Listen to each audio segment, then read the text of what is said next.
Assalamualaikum warahmatullahi wabarakatuh. Kembali lagi di channel Nasihat Kehidupan Misteri.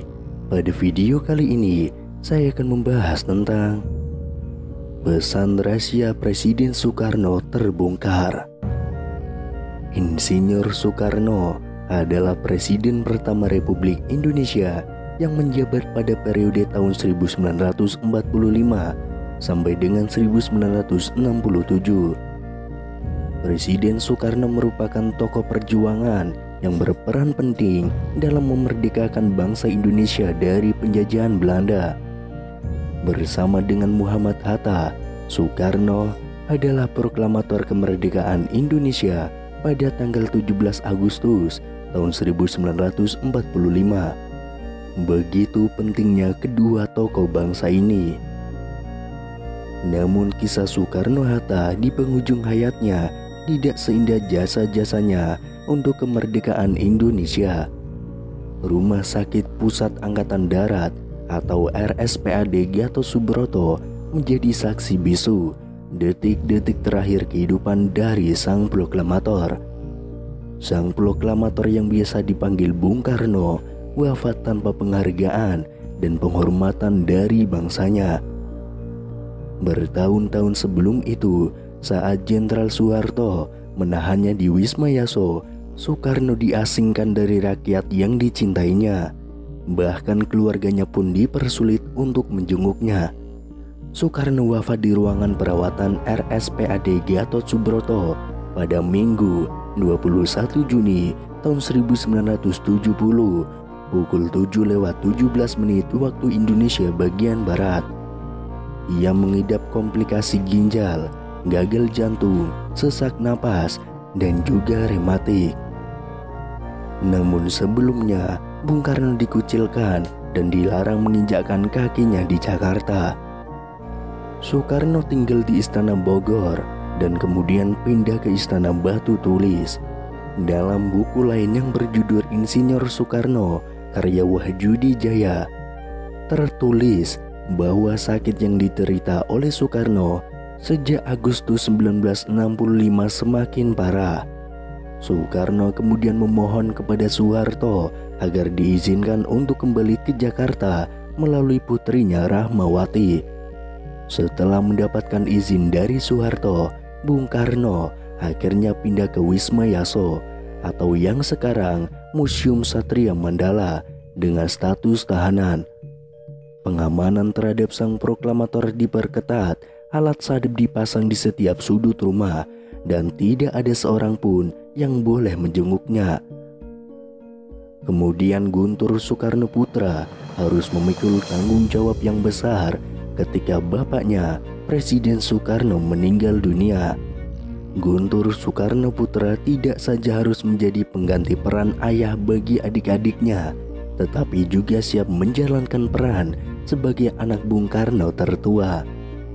Selama menjadi putra Bung Karno, banyak pesan yang telah dibenamkan Bung Karno di otak dan di hati Guntur.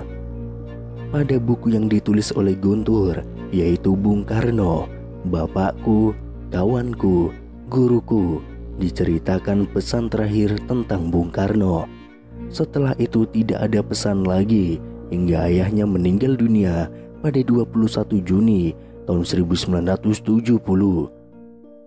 Berikut pesan terakhir Bung Karno kepada Guntur. Nak, engkau adalah anak sulung putra Fajar, sebab bapakmu dilahirkan pada waktu Fajar menyingsing. Fajar 6 Juni yang sedang mereka di ujung timur, dan engkau yang lahir di tahun keberanian juga menjelang Fajar, tanggal 3 November. Pada saat itu, di mana hegemoni kekuasaan Jepang semakin suram sinarnya.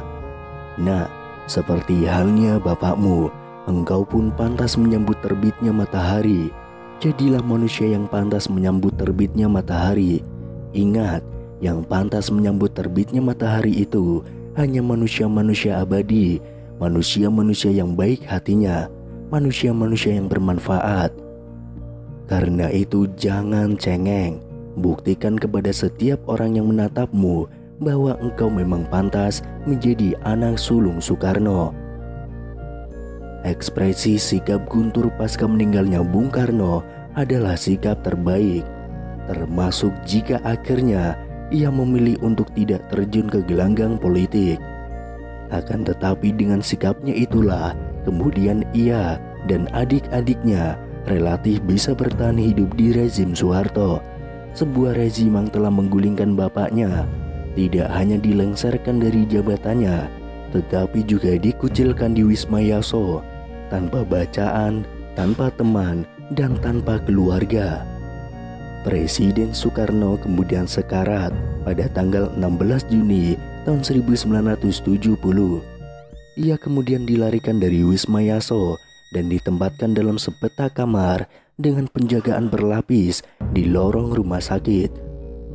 Kondisi Bung Karno semakin buruk setiap harinya, kesadarannya pun kian menurun. Hingga pada Sabtu 20 Juni tahun 1970 pukul 20:30 waktu Indonesia bagian Barat, Bung Karno mengalami koma. Keesokan harinya, Dr. Mahar Marjono kemudian menghubungi anak-anak sang putra Fajar dan menyuruhnya untuk datang. Di sana tampak Guntur, Megawati, Sukmawati, Guru, dan Rahmawati hadir di rumah sakit pada Minggu 21 Juni tahun 1970 pukul 6:30 waktu Indonesia bagian Barat. Pukul 7 waktu Indonesia Barat, Dr. Mahar membuka pintu kamar sang proklamator. Anak-anaknya langsung menyerbu masuk ke ruang perawatan dan memberondong Dr. Mahar dengan pertanyaan-pertanyaan. Namun Dr. Mahar tidak menjawab, ia hanya menggelengkan kepalanya. Pukul 7:08, petugas mulai mencabut selang makanan dan alat bantu pernapasan dari tubuh Soekarno. Anak-anak Soekarno kemudian mengucapkan takbir melihat kondisi sang ayah, Megawati, membisikkan kalimat syahadat ke telinga ayahnya. Sebelum kalimat itu selesai, Soekarno mengucapkan nama sang pencipta, Allah, Allah, Allah. Bisik Soekarno pelan seiring hembus nafas terakhirnya. Kemudian terdengar suara tangisan pecah di ruangan kamar Soekarno pukul 7:17 waktu Indonesia bagian Barat. Sang proklamator telah menghadap sang pencipta dan berakhirlah tugas sebagai penyambung lidah rakyat. Sebelum wafat, Presiden Soekarno sempat dijenguk oleh Muhammad Hatta. Melihat sahabatnya di rumah sakit, Muhammad Hatta tampak penuh dengan kesedihan. Soekarno kemudian tidak kuasa menahan air mata ketika melihat sahabatnya datang. Ia membalas sapaan-sapaan sahabatnya dengan menggunakan bahasa Belanda yang artinya senang bertemu denganmu lagi. Keduanya kemudian saling berjabat tangan dengan sangat erat dan sangat lama. Sambil bergandengan, Soekarno dan Hatta mengenang masa-masa keduanya saat menghadapi masa kolonialisme.